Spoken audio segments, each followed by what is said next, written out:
What's up, dudes? Welcome back to another episode where we're learning how to tune a car using a driving simulator.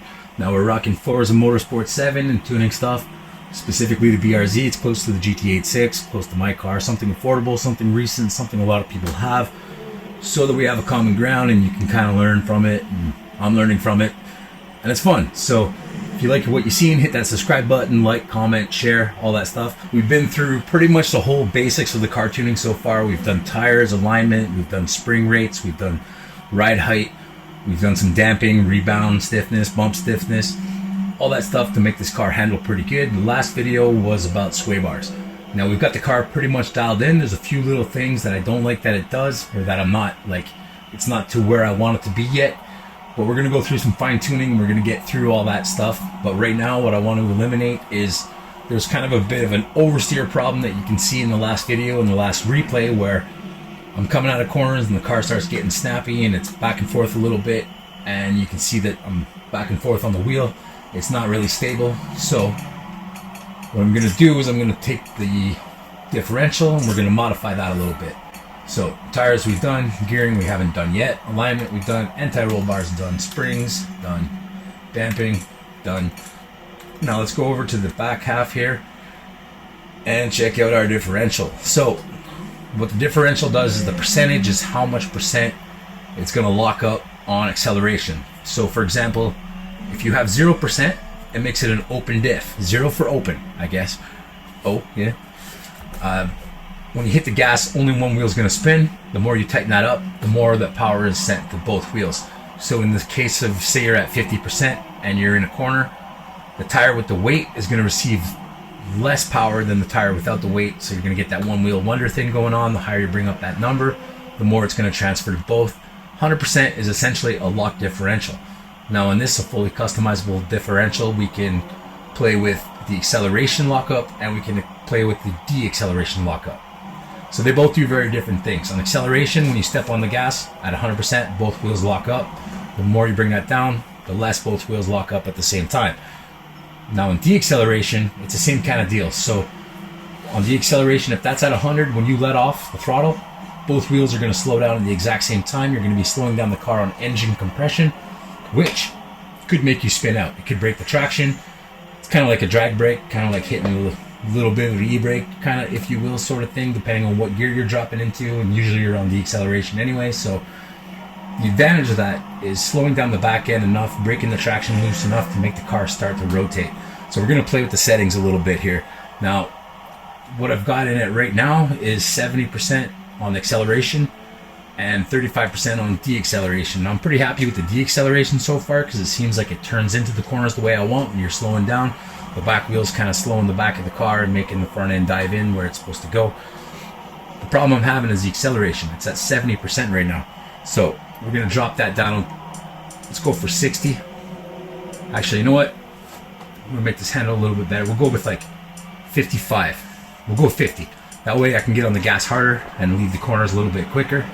The de-acceleration, we'll leave that at 35%. And basically this is going to be a short, sweet, quick little run, but we'll do another 3 laps and we'll hot lap it a little bit, see what kind of time we can pull off.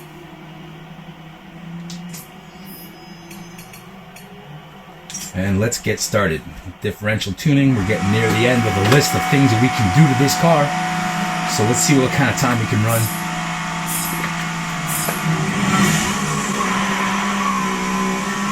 Of course, there's a catch to that also. Lowering the numbers, the percentage. When I'm talking, I'm going off the track. Okay, let's not take the first lap seriously. The higher the number on the differential on acceleration, the more power it puts down. Therefore, the more power that you're actually using. When you bring that number down a certain percentage to say 70%, in theory, you're only getting 70% of your power down to the ground. So there's a bargain there. There's a sort of like a give and take. When you bring down the acceleration, yeah, you get more traction off the bottom end. You get to take off a little quicker, less likely to oversteer. I'm totally messing up this lap. But also you lose a bit of speed. They call it bleeding the speed or something like that. So to counteract a really tight differential, it's all about throttle control. But the goal of this, like I said earlier, is to make the car easy to drive, predictable, make it flow, make it smooth, and make it fast. So smooth is fast, and when you know what's going to happen, you can kind of preemptively set up for the next corner. I'm totally blowing this one out of the water, but for now, like I said, we brought the diff down to 50. That's going to give me good traction in the corners, good traction exiting. This corner is going to tell a lot because this corner, yeah, see, we got some oversteer there, which is not bad. We just kind of held the wheels straight, zero counter steer, slid the back end around nicely. I'm digging it. I'm going to shut up now and just do some laps and then see what kind of time I can get. We'll call this one the warm-up lap.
Notice sometimes I'll drop it in the second gear and I'll let off the clutch.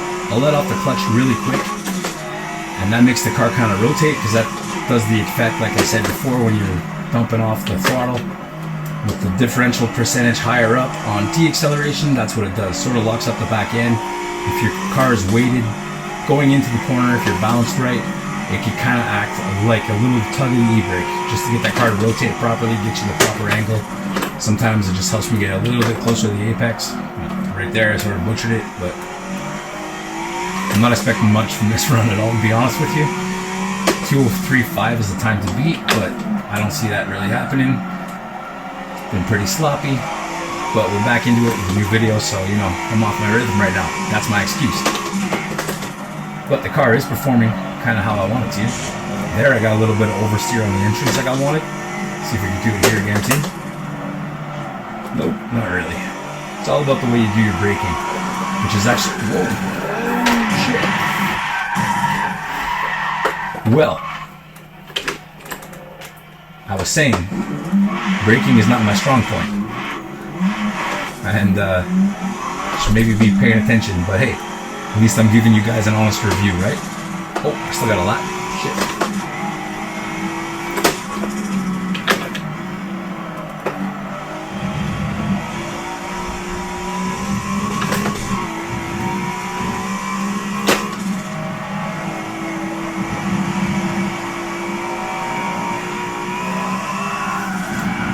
Oversteer there, so I'm getting oversteer, exiting the corner really fast, which probably means maybe I should be thinking about some downforce on the back of this car.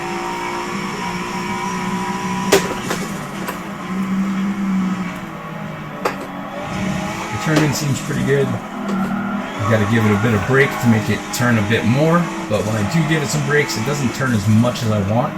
So I'm thinking that might be a little bit of an adjustment on the sway bar because I wasn't going fast enough in that corner for that to be any sort of downforce deal. I'm not sure if I would even add downforce to the front of this car. That's a later stage thing. We're going to get to that later on.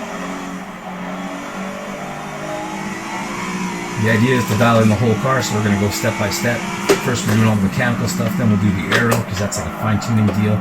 Start playing with everything, making things softer, some things stiffer, making the car just handle like I want. So hopefully it's close to what you guys kind of want to, and you're learning from this, and it's actually benefiting you.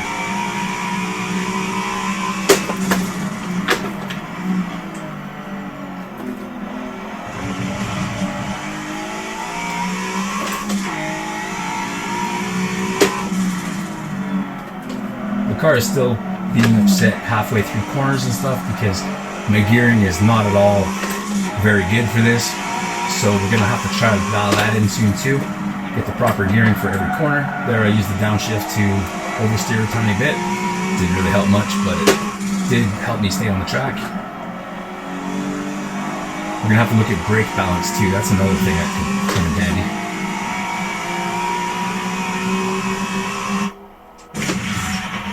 .205. Didn't beat the 203.5, but we're not that far off the pace. We're still beating the initial setup, which was like 206 or something like that, which was early stage.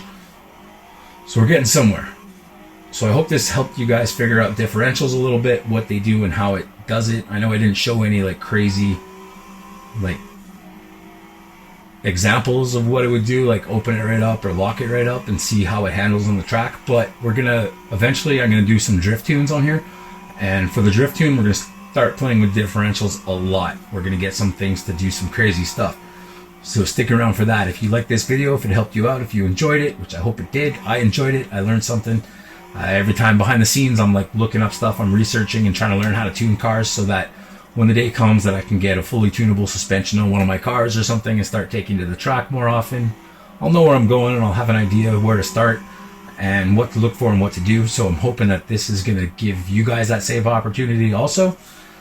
Sharing's caring, right? So if you like what you saw anyways, hit that subscribe button, hit the bell to be notified when these videos pop up. I'm trying to throw them out at you guys once a week.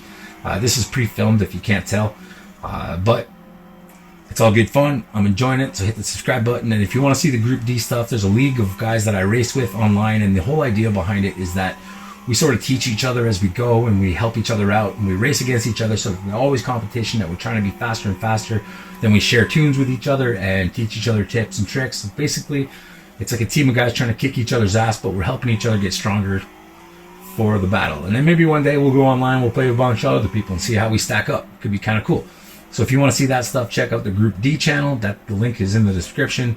Until next time, this was the differential tuning. Next time, I'm not sure what we'll get into. Maybe we'll do some gearing. Maybe it's time for some gears. We got to think about some brake bias too. Those are parts that you get later on in the car. And I think we'll set up maybe we'll do both. Anyways, see you next time. Peace.